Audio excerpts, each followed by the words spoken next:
Welcome back to the cardinalsports.com recruiting chat. I am your recruiting analyst, David Lackford, and I'm here to answer all the questions you guys posted on the premium recruiting board. Let's get right into it. Okay, Jack H1 asks, any kind of timeline on when Shedeur Sanders might commit? Shedeur Sanders, he is a quarterback prospect from Texas. He is also the son of Deion Sanders. The answer to your question, sir, is no. No timeline on when he may commit, but Louisville sources are confident that they lead for him. They also feel confident they lead for Chaden Peary, who was a quarterback from California. It's first come, first serve. So whichever quarterback jumps on first will get the spot. And if the other quarterback that Louisville is targeting wants to jump on and be the second quarterback in the class, they'll take him. Obviously, that didn't work out well for them last year, as two quarterbacks in one class rarely works out for any school, no matter who you are. So I think whoever jumps on first is going to be the quarterback that you end up getting as a Cardinal fan. All right, second question comes from Cardinal for Life 32. Have you heard much on Derek Edwards recently, the DB out of Miami Palmetto? Yes, I feel as if Louisville still leads for him. I think that he's a take. He was supposed to commit, like I said before. He was supposed to commit before. He did not commit. But he did take a virtual visit. It was very good. He remains very active for Louisville on Twitter. I think, there are some people in his corner trying to tell him, hey, look, don't make a decision right now because we're in the middle of a shutdown due to the coronavirus and you haven't been on campus yet. Louisville is still recruiting him. You still feel good for him. He is one of the top guys on their board, and obviously he plays down in Miami, which is good competition. He makes plays. So just be patient with the kid. Let him go through the process. Let him do what he needs to do to make sure that he's making the right decision, because so many of you are quick to rail on these kids and say, oh, they have no idea what a commitment is. They don't know what it means. If you're committed, why are you taking visits, blah, blah, blah. But at the same time, you want the kid to hurry up and commit. So, it's a double-edged sword for these kids. Let them go through the process. Louisville is about building relationships with these players, with their families, with their coaching staffs at the high school level. And they're not pressuring anybody to commit. Would they like the kid to commit? For sure. But do they want a kid to commit just to hold a spot and then still go and take other visits and all that? No. Would you as a coach? It's common sense. But Derek's a baller, and he's definitely feeling Louisville right now. I think that he'll ultimately be a kid who ends up in the class. At least that's my feeling right now. I don't know what other schools really view him as a take. He's kind of in the Jair Alexander mode in that he's a little bit undersized, but he's hyper competitive. He's a kid who, is kind of not being heavily recruited by the major schools that I think a lot of people in his area and a lot of his teammates are being recruited by and committing to right now. So I think, but fit is what's important. Relationships are important, and I think Louisville is a good fit for him. And I think that the relationships that he has with the staff will eventually pay dividends in the near future. But if you're a fan, my advice to you is just to, hold tight and be patient with this one. Kids got to work through the process, trust the process. And I think Derek Edwards is a good target for Louisville, and I think that they lead. The next question comes again from Cardinal for Life 32. With Kiner headed to LSU, where do Norval McKenzie and the staff look next? Well, I think that they are going to continue to recruit Kiner because he took a Zoom visit with the LSU staff and committed. He's never been there. He's been in Louisville 4 times. They have a good relationship with Kiner. They have a good relationship with Kiner's family. When Kiner committed to LSU, he called the Louisville staff and told them what he was going to do. So I think that shows a lot of respect that he has. I'm sure the staff isn't happy that he committed to LSU right now, but you gotta, you're an adult and he's a kid and he can help your program. So I think Louisville will continue to recruit him. Other options, I just posted the big board. I put 3 running backs on there. I make this chat free, so I'm not going to give out my information that I worked hard to get to the general public who wasn't subscribing to the site. But if you've asked this question, you're a subscriber. I've posted the offensive skill position big board on the premium recruiting board. So check that out. If you're not a subscriber, sign up now. It's $8.99 a month. It's not going to break you. It's the cost of a hoagie from Subway. What are we talking about here? Don't be cheap. Card for Life also wants to know anybody else you could see announcing this month, not including the expected Jaire Williams and Raheem Craig. Well, right there, I'm giving away free content. But no, I think those are the 2 kids that Louisville's in a good spot for. I think Jaire Williams, the son of T. Will, basketball star, is going to end up committing to Louisville. And he's a versatile player who can play any position in the linebacking core. And if necessary, he can play strong safety. So he's got good position versatility. I think he picks Louisville. Raheem Craig, he got his account hacked and tweeted out that, he committed to Louisville, but such was not the case. And he said it was hacked. And I tweeted that out and kind of got attacked by some people who said, you really think that he got hacked? It was an anonymous account with some weird avatar of cartoons, some weirdo who doesn't subscribe to the site, who I really don't care for. Yeah, it happens all the time. Have you ever been to college? Have you ever left your phone open and one of your friends grabs it and tweets something real quick? I mean, it happens all the time. It's not like a tinfoil hat theory. People say hack. They think somebody is a coder and they break into your phone. You just leave your phone open. You could be around your family and they want you to commit to Louisville and you leave your phone on the table, you go use the bathroom, and you didn't lock it. And they just get on there and they tweet something. It happens all the time. I think Boston College is a school that Raheem Craig is considering. So I'm not necessarily sure that Louisville is a lock for Raheem Craig, but the staff feels confident.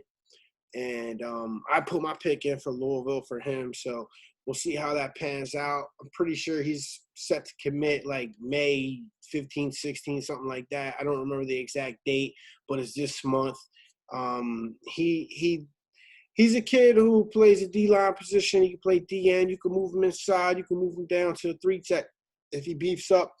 The competition he plays against is not the best in the world, but he dominates it. Like, he looks explosive. He looks good. I talked to national analyst Adam Friedman, and Adam said, this kid has like a high ceiling, low floor kind of guy. Like, he could be a dude that just absolutely dominates, or he could be a dude that, hits a transfer portal. And it's just so hard to gauge some of these kids because of the competition they play for. Plus, the national rivals guys haven't had a chance to really take him in at a camp against, elite competition. So, it's hard. Everything's been shut down. He would have showed up to a camp, but everything got canceled because we're in the middle of a global pandemic. So Raheem Craig is one of the dudes who, if you're a Louisville fan or a Boston College fan or whatever, you're excited to get that guy because he has a lot of potential and he's got a lot of get off, and he could be a guy. And the Louisville staff definitely is going to take his commitment if he wants to commit. And rankings can't really reflect reality right now because the guys who do the rankings, they don't get a chance to get out and see these kids right now in the spring evaluation period. Couldn't his ranking go up as the season progresses? Sure. You can get out and see him in a game. You can, you can eyeball measure him. The thing that the camps do is, you put the dude under the measure. You put him on a scale and you put the thing on his head and you see how tall he is. You get his wingspan. You get to weigh him. And then you go out there and you put him up against a, 4-star guard who's committed to Georgia or Ohio State or wherever. And, these are real guys. These aren't like the dudes who he's playing against in high school that are going D2 or D3 or NAIA. So, they haven't had a chance to evaluate them. So be patient with the rivals rankings. They're not just boosting guys based off of film against high school kids that aren't really going to go to a high-level school. They're not going to call a college coach that's recruiting him because, of course, the college coach that's recruiting him is going to tell you, yeah, bump him because it helps them out, right? So be patient. But Raheem Craig is expected to announce later on this month. And it's between Louisville and Boston College from what I hear. And I can't be everywhere. And I wasn't really familiar with Raheem Craig until about a month ago. So we'll see what happens. But I think Louisville's in a good spot. I think he commits to Louisville. If he doesn't commit to Louisville, it'll be Boston College. I won't be shocked if it's Boston College, but I'm going to give an earful to my source that told me that it was going to be Louisville. Next question comes from Jay Hectus, who says, who does Court Dennison turn his attention to next? Well, Jare Williams is definitely the next guy on the list that's supposed to commit soon. He is T. Will's son, as I've said before, and he's a really athletic player who can fit a bunch of different positions on the field. As you can see here in this huddle, he's long. He can play safety. He can drop back into coverage. So if you want a guy in the box playing safety, he high-pointed that, you could have him there. He could also play the dog, which is the other outside linebacker position that is opposite of the card on the other side of the field. Or he could play the card and you can move Ben Perry back out to safety. You just see a physical kid who's long and athletic, and you don't want to pigeonhole him to one specific position on the field when you don't really know what he can do until you get him on campus and you line him up and you tell him do a variety of different things and different aspects of responsibilities. You see how quick he's able to pick up on the scheme. You're able to see how he fits, how he's able to adapt to different assignments on different parts of the field. But again, he's one of those positionless type of players that fit the Ben Perry mold. And like I said before, I think Ben Perry is sort of in the Isaiah Simmons type positionless player mold. He's a long, skinny kid who has an athletic base. If you look at his body here on Twitter, you can kind of see that he's not really filled out at the top. But if you look around, the waist area, he's got some bulk there. That means you can add a lot of weight to him, or you can keep him lean. It's just however you want to feed him, however you want to build him in the weight room, and then you will just put him in the position that you want to put him in once you figure out the best fit. And fit is the most important thing. It doesn't matter how many stars a kid has. If a kid has 4 stars and he's a square peg in a round hole, he's just not going to do that well. But you see right there, he sets the edge as an outside linebacker. You saw him dropping into coverage. You see how he reacts in the run game. You see how he comes off the edge to pressure the passer. He looks like he's flexible. He's got some bend. He's not super stiff. So he might be a guy that could play, the card as well, because he's about 6'2", 190 pounds. So he looks good. He looks like a guy to me. And he's going to be the next Louisville Cardinal commit as long as everything goes to plan. And he's a 4-star. He'll be the highest rated dude on Rivals to commit to Louisville so far this cycle. Do I think that he's better than Ben Perry? I don't know. He plays out in Washington. I like Ben Perry. He's from Chicago. He's from Mount Carmel. Give me an inner city kid over some kid out in the mountains any day, because I feel like, that's where it's at. I feel like they just got some dog in them. But I like Jaire, and I think he's going to be a really good get for the Cardinals. All right. So the next question, and that's who Court Dennison turns his attention to.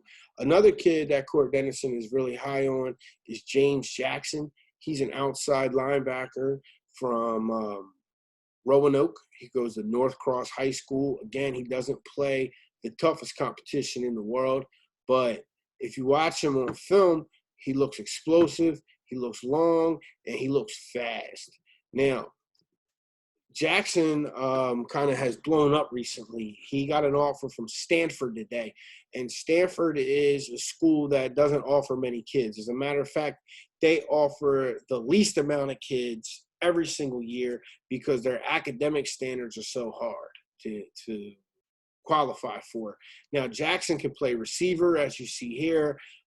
He's just probably the best player in his region. So, you know, if you're a high school coach and you have a kid like James Jackson, he never leaves the field for you. You know, he might punt the ball. He might be a long snapper. He might be the gunner on kickoff or punt coverage. He might be your punt returner. In this right here, you see how he comes off the edge. He looks twitchy to me. He looks like a guy. He also picked up West Virginia today.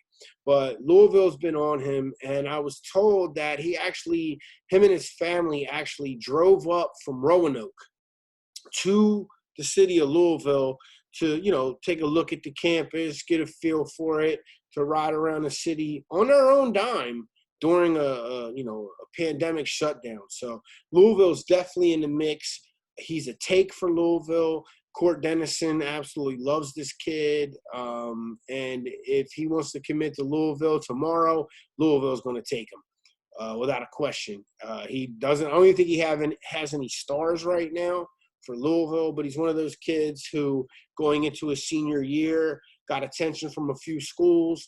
The coaching staffs like Stanford, West Virginia, Louisville, whoever, they've looked at his film and they said he's a guy. They got a hold of his transcripts. They got a hold of his ACT scores. I'm told that he's a 4.0 student, so he's very smart. He shouldn't have a problem in the classroom. He shouldn't have a problem picking up any of the schemes that the staff wants to run. So he's also a guy that Court Dennison is going to turn his attention to. So to answer your question, two guys that Court Dennison is focused on right now, there's Jaire Williams, the 4-star out of Washington, who is the son of T. Will, the star basketball player, and many of you Louisville Cardinal fan basketball heads, your favorite player. And this kid right here, Jackson from Roanoke, Virginia, who traveled up to Louisville on his own dime to check out the city recently. He's done the virtual visits. He's done all that stuff. And again, he's a kid who could end up at middle linebacker. He could end up at the dog, which is the outside linebacker, or he could even play guard. He could even play safety. So he's another one of those kids like that. Is a positionless type of dude who Louisville is trying to focus on right now to play defense for them, which is a big shift from the Petrino era, where they were just like, yo, I'm going to recruit you as a receiver, and if you don't work out, I'll move you to the secondary. So he's a guy that Dennison is going to focus his attention to. And he might not have any stars right now, but he will. And if Louisville is able to land him, especially over an academic giant like Stanford, when the kid's a 4.0 student who qualified for Stanford, that is the fit you want for your staff right now, because, you know, Satterfield's always talking about how he wants high character guys, high quality guys, smart guys. And this is a dude who qualified to go to Stanford. And in this class, I'm seeing a lot of competition between Duke and Louisville right now. And those are the kind of guys that Louisville is going for, right? So I would say that Satterfield is saying he wants one thing, and the kids he's recruiting fit what he's saying he wants. So a lot of times coaches will tell you a lot of BS, but when it comes to the kids that this staff is recruiting, I think that, you know, every now and then you'll get a kid outside the mold, you know, but for the most part, they all fit into this category of kids with high academic standing, smart kids who can actually play some ball. So, Lake Boy 25 says, seems like Louisville is struggling to gain traction with cornerback targets. Would you say they are in a good spot for anyone other than Derek Edwards at the position? Yes, I would say that. I think that they are in a good position for the following players. Ricardo Hallman, who is a four-star cornerback out of Florida. They're trying to flip Kenai Walker, who's committed to Boston College right now. And I like that kid a lot. He looks like a very talented, versatile kid. He can play safety. He can play corner. He can do a lot of different things. I'm going to show you guys his huddle real quick, and I'll show you his Rivals profile. There you go. He's listed at 6'1", 186. Louisville likes him at corner. They like him at safety. You also see an article here from Eagle Action asking how solid is Kenai Walker. Kenai Walker made his verbal pledge at Boston College earlier this month, and as expected, other programs continue to recruit him. They mentioned Arkansas, Missouri, and NC State. This was written 13 days ago. Today, I was told that Louisville is in pursuit of him. So he's a guy to keep an eye out for in the future. I don't know how solid he is to Boston College. I would say not very, but keep an eye out for him. Wanted to show his huddle, but we got to move on. We got other stuff to do. Other guys that they're targeting are Tarvaris Dawson and Omarion Cooper. Both of those kids are from Florida. Tarvaris listed Louisville in his top 6. As you can see here, as I share the screen with y'all, recent article that was published by Sean Williams, who is now the publisher for the Minnesota site. So congratulations to him. 11 days ago, he had an interview with Tarvaris, and he said he released his top 6, and that includes the likes of Auburn, UCF, Miami, South Carolina, Louisville, and Minnesota. So Tarvaris is a guy that really impressed Rivals analyst Rob Cassidy down in the Miami camp. He's versatile. He could play receiver. He could play corner. The position that Louisville is recruiting him for is probably corner, but if Gunnar Brewer has his way, he'll steal him and bring him over to the wide receiver room. But I think that he is primarily a cornerback target. Louisville wants 3 corners and 3 safeties in this class, okay? So they're going to recruit a lot of corners. So you're going to see that popping up. They have a lot of options out there. They have a lot of kids they're targeting. A lot of the corners that Louisville is recruiting and a lot of the safety prospects they're recruiting are yet to have like crystal ball picks or whatever you want to call them, future cast put in. So they're wide open, and they have a good relationship. Coach Brown, Shadon, and Brian Brown, they kind of like are the tandem guys here. You see right here, if you're watching this on the video, you see his speed. He's fast. He's long. So he's a top target. Tarvaris Dawson's a top target. Omarion Cooper is another kid who was a top target for Louisville, as is let me check my board here. Jadarius Perkins and Kyrie Jackson. Both of those go to the same JUCO college out in Mississippi. So they'll take JUCO guys to come in and compete right away for spots. So keep your eye out for a lot of cornerback recruiting in the future. I don't think that they don't have any traction with these guys. I think they do have traction. I just think they're going after kids who are being recruited by Florida State and Florida and Miami and big schools like that. So it's going to be tough, and they're going after it's still early in the cycle. So they're going to go after the top dudes that big schools are going after, and it's going to take a minute to recruit them. And some of those kids are going to wait because they can. They have the leverage over other colleges. So they're like, look, I got other options. You can't pressure me into recruiting right now. And Louisville's about building relationships with these players. So it's going to take a minute to land some cornerback recruits because they're going after the top guys that have value in the market and they have options. So be patient,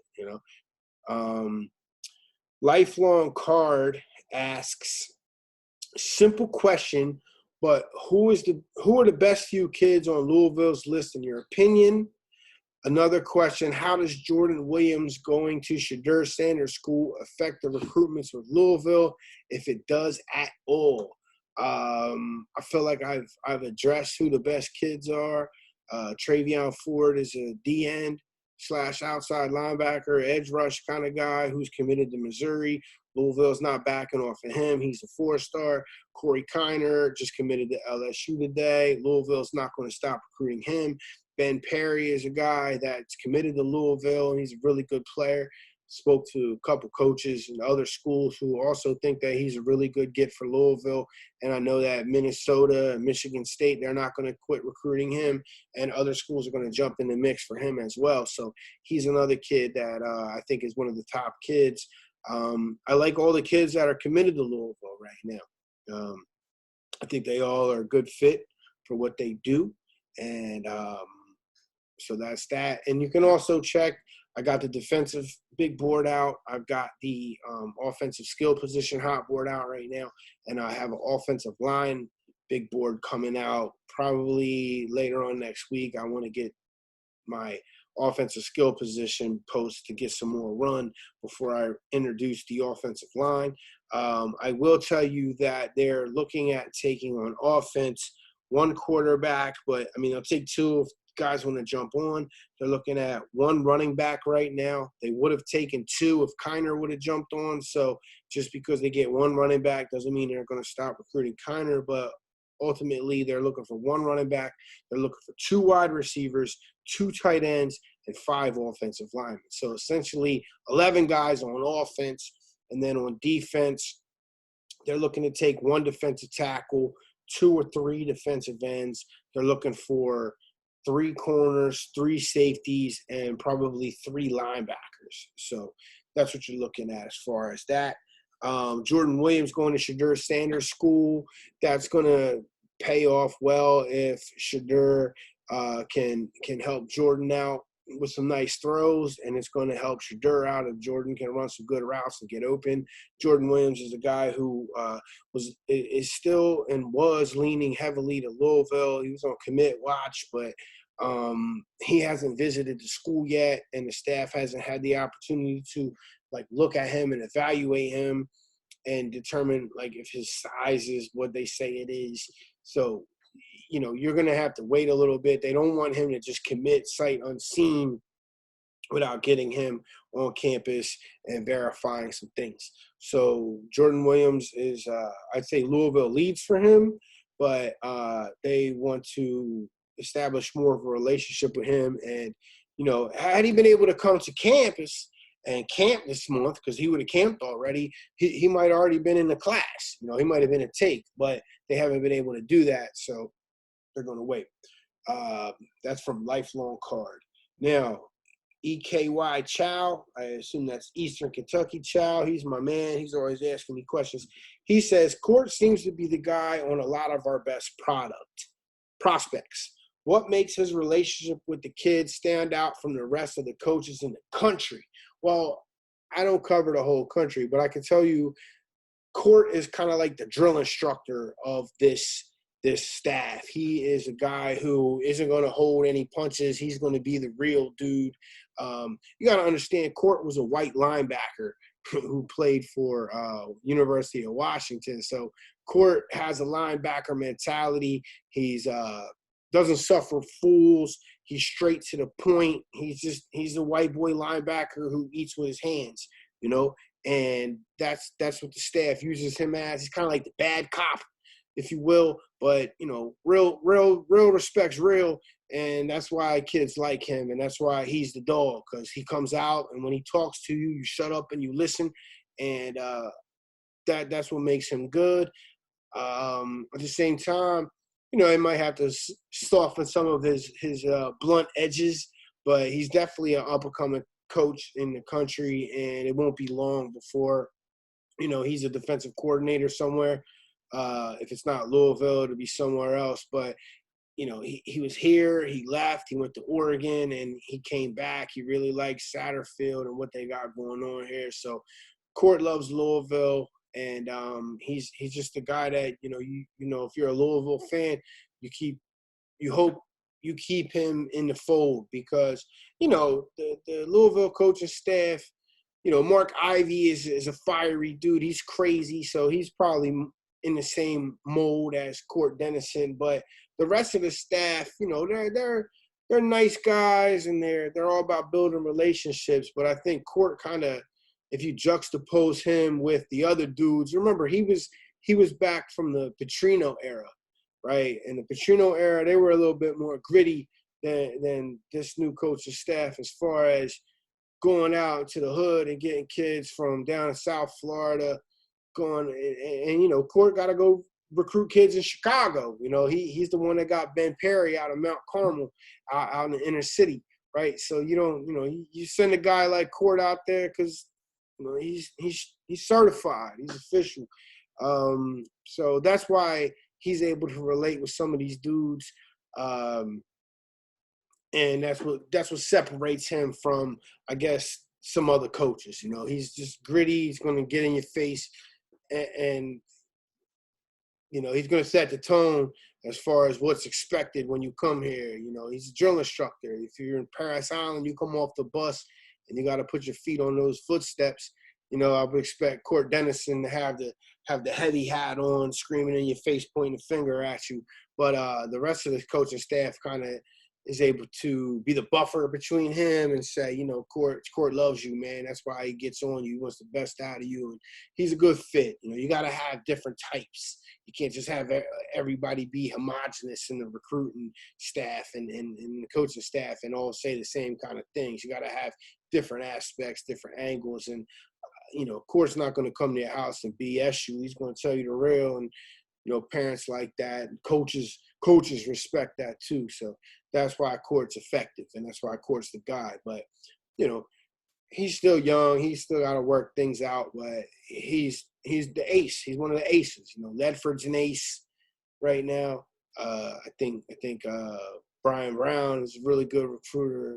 Stu Holt is a guy you got to watch out for. Stu Holt's a dude who doesn't get enough credit on the recruiting staff. Pete Nocta is also another guy who isn't really like a on-the-field coach, but he's a dude who goes out there and does a lot of the work behind the scenes that gets kids to sign with Louisville. So, that's what it is. All right, so Casey Joe, 2011, he says, with Crowdus right and probably Lovett picking UK, what can be done to try and get local kids to come to the Ville and not to UK? Well, I mean, that's a tough question to answer, to be honest. Vince Morrow's doing a good job. To be honest, Kentucky, most of the state of Kentucky, they're Kentucky fans, and I don't know. Maybe it's just Louisville isn't really high on some of these local kids. Louisville got a few local kids last year. They got Minkins. They got Austin Collins. They got Jordan Watkins, and I think those dudes are good fits for Louisville. Meanwhile, you could say is Crowdus a good fit for Kentucky as a fast slot receiver? I don't know. I feel like Crowdus is kind of like a Tutu Atwell kind of guy who would have definitely thrived. I think Lavelle Wright from North Hardin is a great fit for Kentucky. I think that he's a downhill power back who'll run through your face. And he may not be the fastest breakaway guy, and that's what Louisville wants. Louisville wants that home run threat, like a Javion Hawkins, Hassan Hall type guy. But Lavelle's a dude who you get a ball 20 times in the SEC, and he picks up, 85 yards for you and scores a touchdown, and he's, running into linebackers in the fourth quarter, finishing the game. So I think Lavelle Wright's a good fit there. Jordan Lovett going to UK. That's a 50-50 thing. We don't know that he's going to pick UK. I put in my future cast for him to go to UK. I think that the secondary coaches out there do a good job. I have a lot of respect for the coaches at Kentucky. I know I'm not a fan like you guys are, so you're like, Dave, you're talking blasphemy. But I think Stephen Clinkscale is a very good coach. He gets guys to the NFL. But at the same time, I think that Louisville has a strong need for safety. And I think Lovett could have seen the field a little bit quicker at Louisville than he could at UK. But that's up to the kid. And, I don't know that he's going wrong at UK. And I don't think he go wrong at Louisville. It's up to him. But ultimately what it comes down to is fit. And I think that Louisville needs to sell the fit. And if the kid fits their system, then I think Louisville's going to pursue him. And if the kid doesn't fit their system, I think they're going to say, go to UK or go wherever, go to West Virginia, go to Purdue, go to Tennessee. And, you'll be surprised to hear this, but if there's an in-state kid that UK really thinks would be better off at Louisville and doesn't really fit what they do, they'll tell them to go to Louisville too. Like they'll say, Louisville's probably a better fit for you than us. And, now the coaching staff might say that kind of in like a disrespectful way or like a mocking way, but to a fan that might come off that way. But really the staff is just like, you don't really do what we do here, but Louisville will be better for you. And I'm sure Louisville feels the same way about some of these kids that could go to Kentucky. So while these coaches might hate each other and they might beef with each other a lot behind the scenes and negatively recruit each other, they're all like adults, man, and they have to cultivate the youth to find the right path in life. And I really do. I'm telling y'all this like in a candid manner that there are times when a kid shouldn't go to Kentucky or shouldn't go to Louisville, and those staffs will say, you should consider this other school. So I don't know what can be done to try and get local kids to come to the Ville and not UK. I think it's just a matter of fit. And sometimes, the staff will just say at Louisville will be like, I'm not going to waste my time recruiting this kid. He's from Lexington and he's going to go to Kentucky. Or UK staff would be like, this kid really doesn't fit what we do. Maybe you should go to Louisville. And that's real. I'm telling you right now. You might not be believing me, but I'm telling you right now, that happens. I've seen it happen. It happened last year. And that's what it is. So I don't really think Louisville needs to do much to try and get local kids. I think that what Louisville does is they pick their targets and they say, all right, I'm trying to get this kid and get that kid. And if the kid wants to go elsewhere, they move on to the next. And to be honest with you, most of the top talent in Kentucky goes out of state anyway. Damian Harris, Alabama. Jedrick Wills, Alabama. Wan'Dale Robinson, Nebraska. Rondale Moore, Purdue. These Tanner Morgan is at Minnesota. He's probably going to get drafted as a quarterback. It's just crazy. Every now and then, Louisville will land a Devontae Parker, or Kentucky will get a Landon Young. But for the most part, the top kids, they go out of state. Walker Parks is going to Clemson. It happens every year, I'm telling you. So anyway, that's enough on the in-state things. Does Perry committing impact Jaire Williams at all? No, they're playing two different positions, and both of them have position flexibility. This is from Cardinal Cash, who's asking, does Perry committing impact Jaire Williams at all? Cardinal Cash, my answer to you is no. They both have position flexibility. They could all move around in different positions, either in the secondary or at linebacker. Do you see us landing Huggins Bruce? I don't know. I put my pick in for Virginia Tech, but I really don't know. I know that Louisville has their eggs all in that basket, and that's who they're going after. So, hopefully. But when I talked to Huggins Bruce, the thing he did tell me was that of all the coaches recruiting him, he thinks he has the best relationship with Gunnar Brewer. But at the same time, Huggins Bruce also says he could see himself going to Coastal Carolina to be with his sister. So who knows what that kid's talking about. That's one of those ones where I wish I could give you an answer on, do you see us landing Huggins Bruce? But I can't say for certain.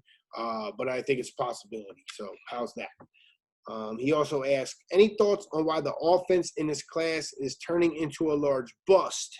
It seems we have missed on our top guys at most of the skill position spots, and I was wondering if that is more of a scheme issue or a playing time issue with our offense having more depth than the defense. I don't think that the offensive class is turning into a large bust. Sure, they've missed on a lot of quarterback prospects who have gone to Mississippi State. One went to South Carolina, one went to Florida State, the other one went to Utah. But they're, Louisville recruits quarterbacks from all over the country, so it's just hard to nab one. They're still in the mix for Chaden Peary, who they really like, who I really like, and they're also in the mix for Shadon Sanders, so they could get their guy at the end of the day. As far as running backs go, Corey Connor committed to LSU out of nowhere after Louisville had led. So yeah, as a fan, you're like, yo, that's a hurt piece, but I don't think that Louisville is going to quit recruiting him. And they're also after some good running backs who I also posted on the board.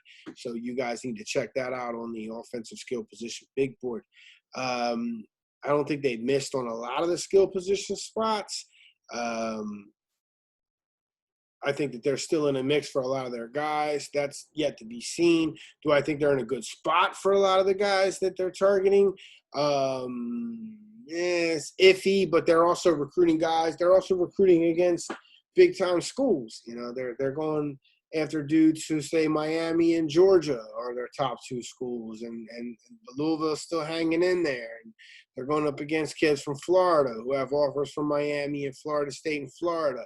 They're going after, a lot of high-profile kids. They're going after a tight end named Jordan Dingle from Bowling Green, who's being recruited by Kentucky when Vince Morrow is the in-state recruiter and his position coach, who also has an offer from Ohio State. And his brother's committed to his brother Justice plays for Ohio State. I'm sorry, for Georgia Tech.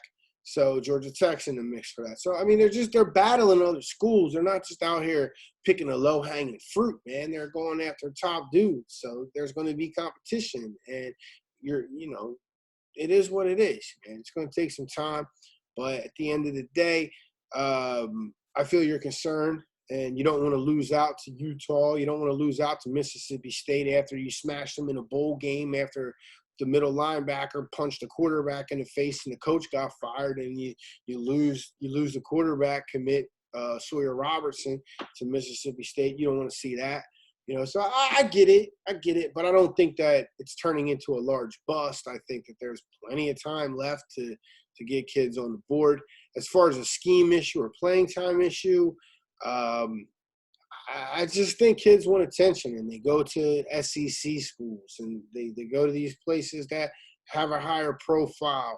But if Louisville is able to keep winning, I think that Louisville's profile will increase.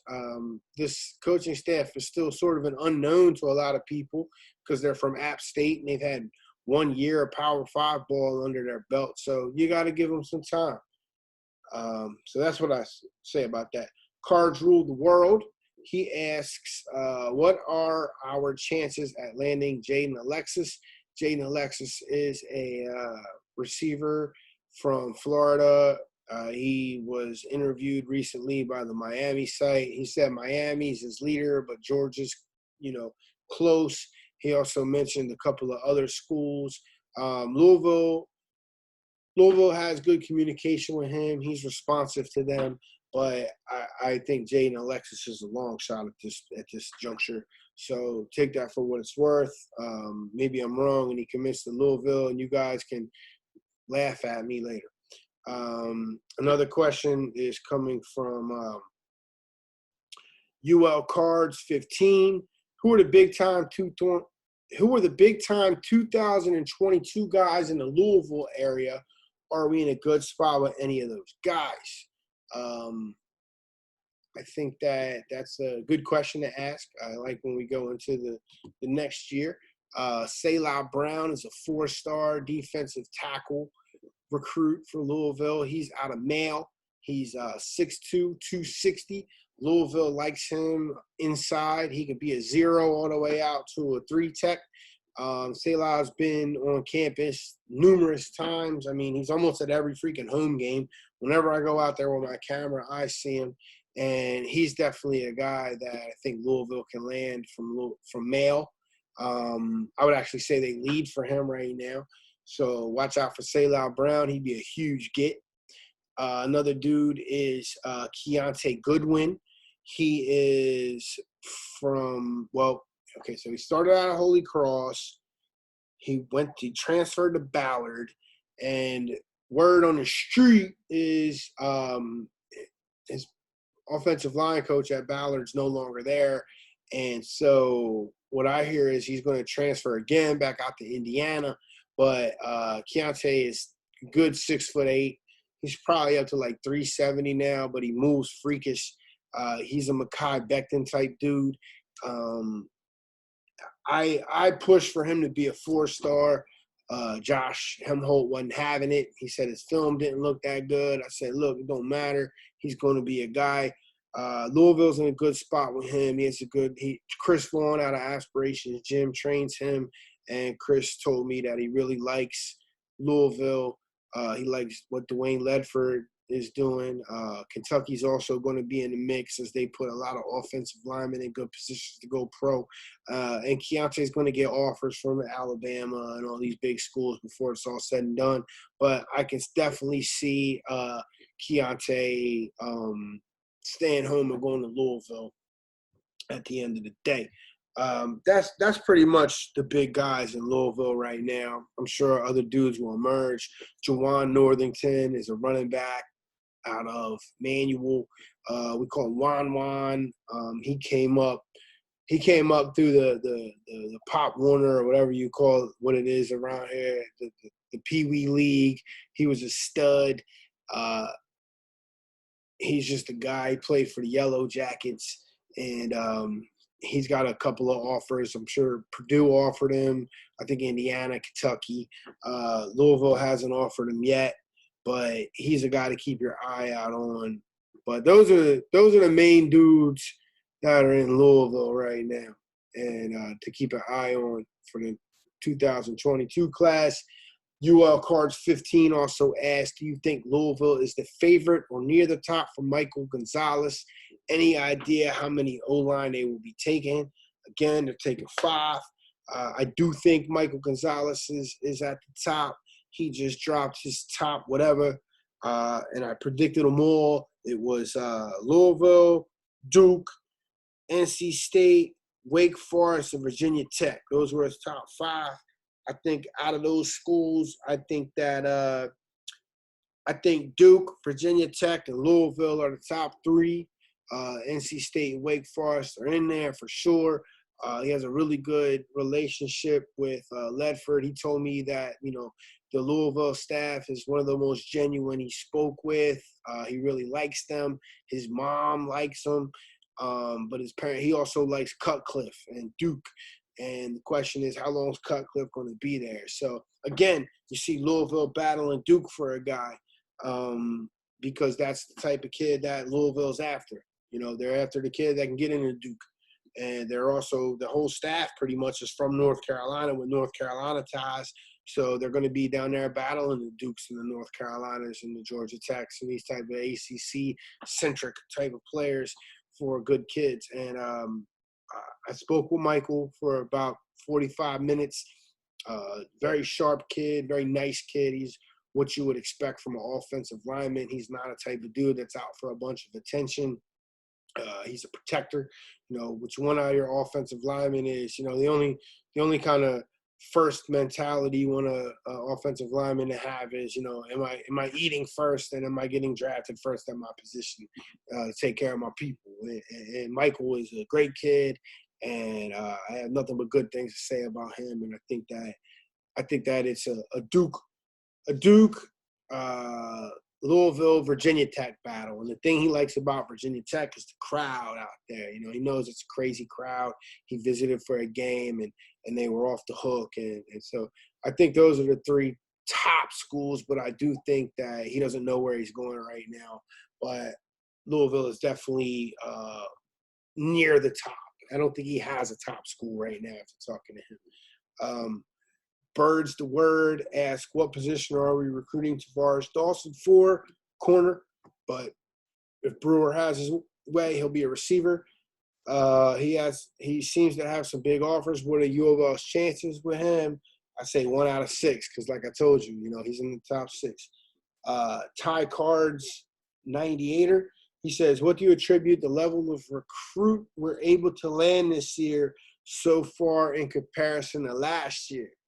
We landed 4 5.7 rated kids or higher last year. And this year, out of 6 commits, 3 of them are already 5.7. And it seems an argument could be made Perry should be rated higher than a 5.6. I agree. I think Perry's a kid who will get drafted if he's able to, stay the course and continue on his current trajectory. So I think Perry should be a 4-star, honestly. They were recruiting dudes nobody heard of last year. Most of the kids they were getting commitments from were under-recruited dudes who didn't have offers from any Power 5 schools who came to camp and the staff jumped on them. And that's a trend you see when a staff comes from, the group of 5 to the Power 5. They're unknown. They're not a commodity like that. So they take kids they think will fit their system, and they go out. And hopefully you can win with those kids, and you build on each class. Each class builds on another. You lay a foundation. So the kids they got last year, those will be the foundation for the Satterfield era. Right now they're working with a bunch of Bobby Petrino kids. Tutu is a Petrino kid. He's a Mark Field kid, actually. Javion Hawkins, that's another Mark Field kid. You got Makai Cunningham. You got Cunningham, who was under the Petrino regime. You got Dez Fitzpatrick. It was kid that Galloway and them landed. Rajay Burns. A lot of these kids are Court Dennison kids on the defensive side of the ball too. So, you're going to get better kids if you get better results. So, yeah, we'll see. But at the same time, man, what's the difference? What are we talking about here? 5.5, 5.6, 5.7. I mean, it's just guesswork at that point. He's still a 3-star, right? I mean, even the 4-star kids are sometimes guesswork. 4-star kids don't pan out. The most important thing is fit. Watch the film. Watch Louisville's games. See if the kid that they're recruiting fits what Louisville does on the field, and go from there, man. That's what that is, Ty. Lake Boy 25. Are there any kids committed elsewhere that the staff really likes and will continue to push hard for outside of 4? Yeah, Corey Kiner. They're going to keep pushing for him. Like I said, Kenai Walker. He's a DB who's versatile, play corner, play safety. He's committed to Boston College. They're pushing for him. That's what I got right now. And if anything new emerges, I'll let you know. Like Sabres, SAB3RS, he asked, what are some prospects that feel really high on Louisville? What position is the staff pushing hard for? Well, if you read the hot boards, I don't want to give this out for free. Check out the hot boards I posted. They're pinned to the top of the premium recruiting board. If you don't have access to the premium recruiting board, sign up, click the link. It's $8.99 a month. It's not going to kill your budget, and you can find that out. But thanks for asking that, Saber, because you set me up to tell people to subscribe to the site. What position is the staff still pushing hard for? They're going after a quarterback still. They're looking for another running back. They're looking for 2 wide receivers. They're looking for another tight end. They're looking for at least 3 more offensive linemen. They're looking for 2 more defensive ends, 1 defensive tackle.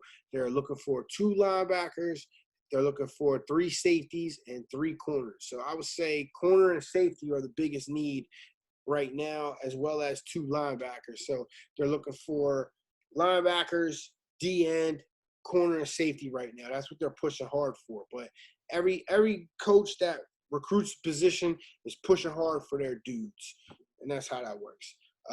Ty Cards 98er, 9er. It's TY Cards 9ER. Dude, tell me how to pronounce your name on the board, and I'll say it right next time, because you're a good subscriber and you ask a lot of questions.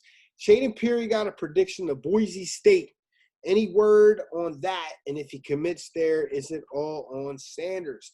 They're still going after Aaron McLaughlin too, so don't count him out. He got a prediction on the 24/7 site from Clint Brewster, who's actually the son of Tim Brewster, who used to be an ace recruiter down at Florida State. He went to Texas A&M. He went somewhere else. Now he's down in Florida. Tim Brewster is a big-time, one of the best recruiters in the country. But Clint is his son. He works for 27 Sports. He's a recruiting insider. His 2020 accuracy rating is 77.78. He's 14 for 18. I picked Shaden Peary to commit to Louisville. Mine is like 84.5% right now. All time, he's 68.63%.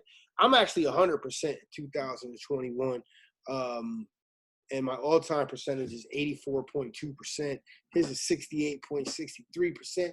You subscribe to our site for a reason, and it's because I'm better than Clint Brewster. So I don't care what Clint said. Maybe he does commit to Boise State. I have heard that he's preferring these younger schools. The thing is, Boise State had a true freshman come out there named Hank Bachmeier, and he completed 62% of his passes last year when he got forced into spot duty. He completed 137 and 219 passes for 1,879 yards, 9 touchdowns, 6 interceptions. So if Peary wants to go sit behind him for the next 2 years, that's on him. You know, if he does commit to Boise State over Louisville, what's that tell you? Whatever. But Louisville really likes Peary. He plays in a very competitive league out in California. So maybe he beats Bachmeier out and takes a spot at Boise State. I don't know. But Louisville's on him. And right now I put my pick in for Louisville for Shaden Peary, but that was just a gut feeling, not based on any inside info. So I don't mean to diss Clint. Clint might know better than me. But if not, yeah, they're all in on Sanders. They're all in on Sanders right now. They're all in on Peary right now. Whatever one jumps on first, get in the spot. That's what it is. Has anything new happened with the recruitment of Jordan Williams? Asked Jay Grimes, 1320, who signed up on April 30th, 2020. Welcome aboard, Jay Grimes. Nothing much has happened with Jordan because of the COVID-19 scare and everything being shut down. The staff likes him. He could eventually end up in the class, but they just want to get to see him in person and verify his height and weight and maybe have him run a 40. Card for Life 32 asks, any info on the Ashton Gelotti kid from Boca Raton, Florida? No, I haven't been able to reach out to him because I already did the defensive hot board, and I moved on to the offensive, and then I just found out about the kid from the other site. Shout out to those guys over there who dug that info up. Sometimes they dig up info. Sometimes we dig up info, and it makes everybody better. It makes the whole city better. It makes the fan base better when both sites are competitive and bring you info. So shout out to Mike McCannon over there. I haven't spoke to the kid, but I did talk to some people on the Louisville side who said he's a take. He's a guy. They really like him. But more on that later, Card for Life. I'll get back to you, I promise. Tron the Legacy. What is your feeling on the receivers? How vital is it that we land immediate impact guys? Is Tutu around next season, or does he enter the draft? Well, I think the receivers, you always want to get good receivers, man, but they got a ton of receivers, right? And it's vital that you land immediate impact guys at receivers. You always want to land immediate impact guys, right? But they got Christian Fitzpatrick last year. They got Jordan Watkins. They got the kid from Georgia Military Academy who's slipping my grasp right now. Unfortunately, Dexter Rents tragically was gunned down in a drive-by shooting, who was in the wrong place at the wrong time, and that was a kid who was in the 2-2 mode who could have been that slot guy, man. It's just terrible thing to have happen to a good kid. Dex was actually one of the kids in the class who I talked to frequently every week to check up on him to see how his stats were, and I would put him in that weekly stat thing, and he always responded. And Lovey Jenkins wasn't the most responsive kid, and I'd be like, "Yo, what's up with Lovey? Is he straight from Louisville?" Because they both went to a Coe, and so man, I don't know. They're only supposed to take 2. But with Dex, passing away so unexpectedly and tragically, man, I was still told they're only taking 2. They might take 3, but you always want to get immediate impact guys, and they're out there being very selective with this wide receiver core. I think Huggins Bruce is a guy who could come in and make an immediate impact for sure, and a couple of the other kids that I listed on the skill position board that I posted today are guys that can come in and make an immediate impact. So right now they're looking for immediate impact guys. If they miss on those dudes, you turn to the developmental guys. But right now they're recruiting all the receivers they're recruiting. They're thinking we'll put them on the field as freshmen, or at least challenge the incumbents for their spot. And is Tutu around next season, or does he enter the draft? That's a good question. From what I've heard, Tutu is number 8 on the consensus list. I've said that in other chats and on the board. That means that a friend of mine went to the combine last year, and not last year, but this year. It seems like a million years ago when we were allowed to go to things. But he went out there, and the scout consensus was that Tutu is like 8 to 10 on the receiver list. That's like second or third round. Problem with Tutu is he's 165 pounds, wearing boots and fatigue, soaking wet with $50 in nickels in his pocket, and he tends to drop some balls deep when he gets hit by anybody. So he's still got to prove that that he still has things to prove next year. He's got to shore up his hands, and he need to eat a little bit more. But as it stands right now, he's got a really good shot at going in the draft next year and getting money. So if he returns a second and third round grade, I think he'll leave. Same thing with Jayhawk. I mean, Jayhawk's 5'10", 185, but he's a 4'3" dude. How many running backs run a 4'3"? So I think that, if these guys run fast enough, and they're able to stay healthy and get some film, I think Tutu and Jayhawk definitely score high enough grades to enter the draft. Card Blood, he asks, did not expect us to struggle recruiting stud running backs as we run as appealing a run offense as you can imagine. What do you think is the reason for our lack of options? Well, the defending national champs took your guy. So Louisville didn't win a national championship last year, but they were in the mix for that dude, and they lost him. It is what it is, and they're going to continue to recruit him. You got to understand that, you're talking about you're struggling to recruit stud running backs, but you think that a kid ain't trying to go to Alabama? You think a kid ain't trying to go to Michigan? You think a kid ain't trying to go to Ohio State? You think a kid ain't trying to go to Oklahoma? They're also those big programs that put running backs in the second, first, third round. They're also recruiting stud running backs, and those offenses are appealing too. So, I'm not trying to talk down on Louisville's program, but welcome to the big leagues. Congratulations on having your first 1,000-yard rusher since 2010. But other blue blood schools are putting out 1,000-yard rushers every year. I mean, Florida State sucked last year, and Cam Akers went in the second round, right? So it's like, I don't know, man. Maybe you should readjust your expectations a little bit, because the blue bloods are looking for the big stud running backs too, and they're getting them. And I don't think there's a lack of options. I just think that, they're going after who they can get. And they're also recruiting out of their territory. You know, they went after Kamaro Edmonds, and he committed to freaking North Carolina. And he's from Havelock, which is right outside of Cherry Point, Ura. And he stayed home. And they went after some Ohio kids. And one of the kids went to West Virginia. But that's because they weren't really recruiting him as heavy as they were recruiting Corey Kiner, who they pretty much had in the bag until he had a Zoom visit with LSU, and then miraculously, after Louisville led for a few months and after 4 visits to Louisville, he decided that a Zoom visit showed him, and I quote, 10 times the love that I had for the things I loved at these other schools. So whatever, man. It's recruiting, man. It's rough. It's tough business. Coaches are making 6 figures, 7 figures, and it's cutthroat.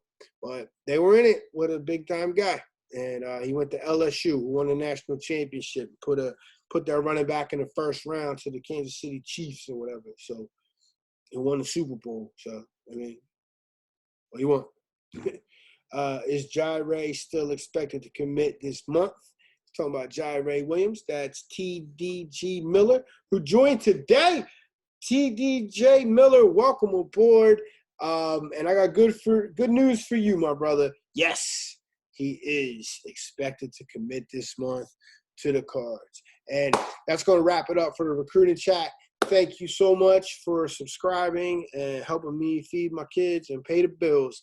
A lot of you guys are new to the board, and you are all over the premium recruiting board, and that lets me know that you signed up because of yours truly, and I am forever grateful. And pretty soon, once we're able to get back out into public, we're going to have some public events, and we do it all over Bardstown Road. We do it out in St. Matt's, and once we're able to get those things rolling again, we'll invite you out to that, and we can have a meet and greet. You guys can ask me whatever you want off the record, and I can tell you the real deal.